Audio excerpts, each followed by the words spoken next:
Here we are back again for another quick video in regards to something that's very real but no one talks about, and that's burnout. What is burnout? How do you know if you're going through burnout? How do you prevent burnout? So this is something that affects just about anybody, any profession, but in particular, it affects physicians pretty hard.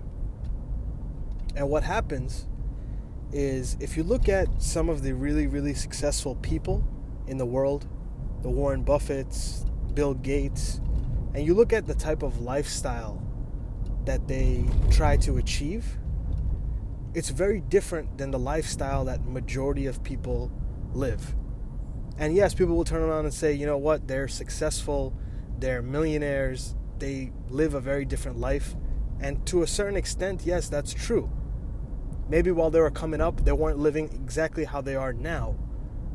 But at the end of the day, one principle that I think most successful people follow is that they try to get really good at a certain thing and not try to overbook themselves and spread themselves out too thin. But for most people, including most physicians, that's exactly what we are doing. It's a popular term. I know you guys must have heard it a bunch of times before. Jack of all trades, master of none. That's essentially what we all slowly become. Instead of being really great at a certain thing and being able to identify that you might not be good at some other things, we try to be good at everything. And I know what you're thinking. You're going to say, you know what? This is coming from a guy who trained internal medicine. Now he's in residency again, 2 different specialties. And he's talking about burnout and trying to be good at one thing. And you know what? You're right. You're right.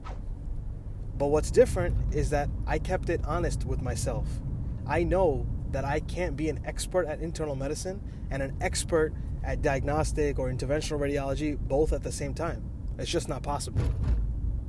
I'm still contracted with another hospital. I could still moonlight and pick up shifts as an internal medicine doctor. And I can make a lot more money than what I'm making just as a resident alone. But I'm not doing that. And yeah, for my wife, for my family, it was a little bit strange. They thought that, why would I not try to make more money, try to make my life a little bit more comfortable for my kids? But at the end of the day, I can't just be okay at internal medicine and okay at radiology. I need to focus on one and get good at that. So at this time in my life, my focus is to be really good at radiology.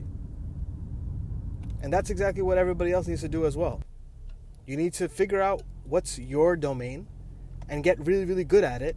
And then things that are not in your domain, outsource them.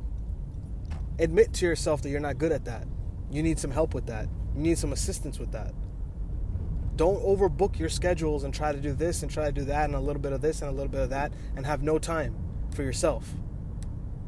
Because that's a one-way ticket straight to burnout.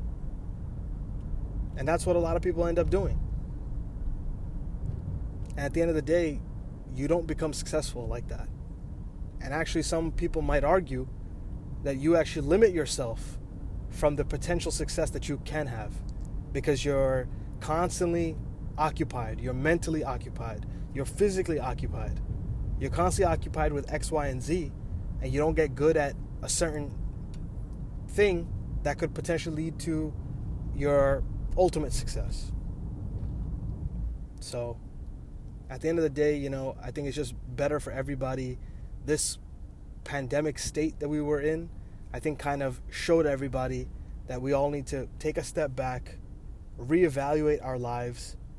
Money was making the world go round. At this time, if you get sick or anything happens to you or your family, no amount of money can make up for that. So I think people started to realize what are the real values of humanity.